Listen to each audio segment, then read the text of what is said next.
Hello दोस्तों, मैं आज आपको भरण पोषण कानून के संबंध में जानकारी दूंगा। एक महिला कौन कौन से कानून के तहत भरण पोषण प्राप्त कर सकती है। दोस्तों, पति का एक कर्तव्य है कि वह पत्नी का भरण पोषण करे, परंतु वह उसमें उपेक्षा करता है या भरण पोषण करने से इनकार करता है। इस संबंध में कई कानून हैं जिसके तहत महिला भरण पोषण प्राप्त कर सकती है। दोस्तों, दंड प्रक्रिया संहिता की धारा 125 के तहत महिला भरण पोषण प्राप्त कर सकती है।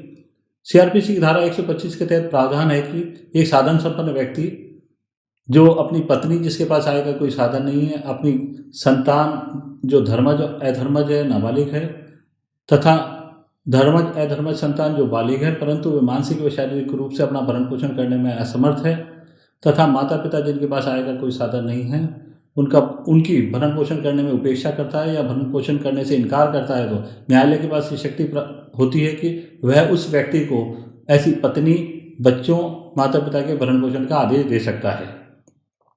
दोस्तों, इस अधिनियम की उपधारा के अनुसार न्यायालय अंतरिम भरण पोषण का भी आदेश दे सकता है।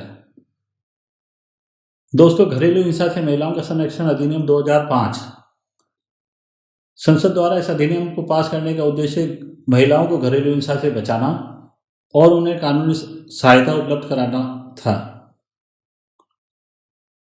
यह अधिनियम 26 अक्टूबर 2006 से लागू हुआ।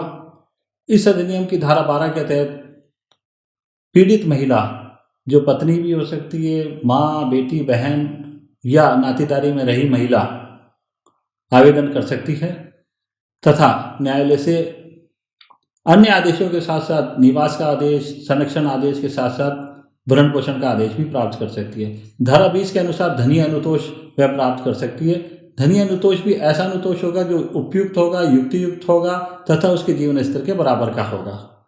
इस अधिनियम में अंतरिम भरण पोषण का भी प्रावधान दिया गया है। धारा 23 के अनुसार न्यायालय अंतरिम भरण पोषण तथा एक पक्षीय आदेश पारित कर सकता है। न्यायालय को ऐसा प्रतीत होता है कि इस महिला के साथ घरेलू हिंसा कारित हुई है या हो रही है, तो न्यायालय शपथ पत्र के आधार पर एक पक्षीय आदेश पारित कर सकता है तथा अंतरिम भरण पोषण का आदेश पारित कर सकता है। दोस्तों, एक हिंदू महिला को हिंदू लॉ के अनुसार भी भरण पोषण प्राप्त करने का अधिकार है। हिंदू विवाह अधिनियम की धारा 24 के अनुसार यदि पति या पत्नी के मध्य इस अधिनियम के तहत कोई वाद न्यायालय में विचाराधीन है, तो ऐसा पक्ष जिसके पास आय का कोई साधन नहीं है, मुकदमा लड़ने का खर्चा नहीं है, न्यायालय में आवेदन दे सकता है। न्यायालय जिसके पास ऐसा खर्चा नहीं है उसके लिए दूसरे पक्ष को भरण पोषण करने के लिए मासिक भत्ता देने के आदेश दे सकता है, परंतु यह आदेश प्रकरण के लंबित रहने की अवधि के दौरान ही दिया जा सकता है। हिंदू विवाह अधिनियम की धारा 25 के अनुसार स्थायी निर्वाह, व्यय एवं भरण पोषण के संबंध में प्रावधान दिया गया है। इस अधिनियम के तहत इस धारा में पति या पत्नी दोनों में से कोई भी व्यक्ति न्यायालय में आवेदन कर सकता है। न्यायालय दोनों की आर्थिक स्थिति तथा अन्य समीक्षा करके जो वास्तव में पीड़ित पक्ष है उसके पक्ष में आदेश पारित करेगा तथा स्थायी निर्वाह व्यय एवं मासिक भरण पोषण के रूप में राशि देने के आदेश पारित कर सकता है। दोस्तों, हिंदू दत्तक ग्रहण एवं भरण पोषण अधिनियम 1956 की धारा 18 के अनुसार पति का यह कर्तव्य है कि पत्नी का भरण पोषण करे। विवाह के समय पति ये प्रतिज्ञा करता है कि वह अपनी पत्नी का भरण पोषण करेगा। इसी वैदिक मंत्र को अंगीकृत करने के उद्देश्य से धारा 18 में पत्नी के भरण पोषण का प्रावधान दिया है तथा पति पर उसका दायित्व प्रतिपादित किया गया है।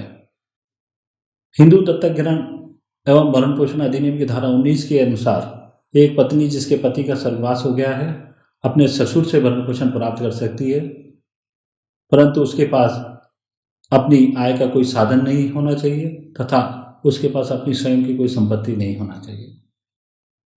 दोस्तों, एक मुस्लिम महिला धारा 125 सीआरपीसी के तहत आवेदन कर सकती है।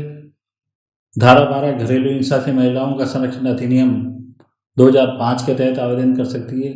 साथ ही साथ दी मुस्लिम वुमेन प्रोटेक्शन एक्ट 1986 जिससे तलाकशुदा महिलाओं का संरक्षण अधिनियम भी कहा जाता है, उसके तहत धारा 3 व 4 के तहत इद्दत की अवधि की राशि तथा मेहर की रकम व बकाया स्त्रीधन के लिए आवेदन कर सकती है।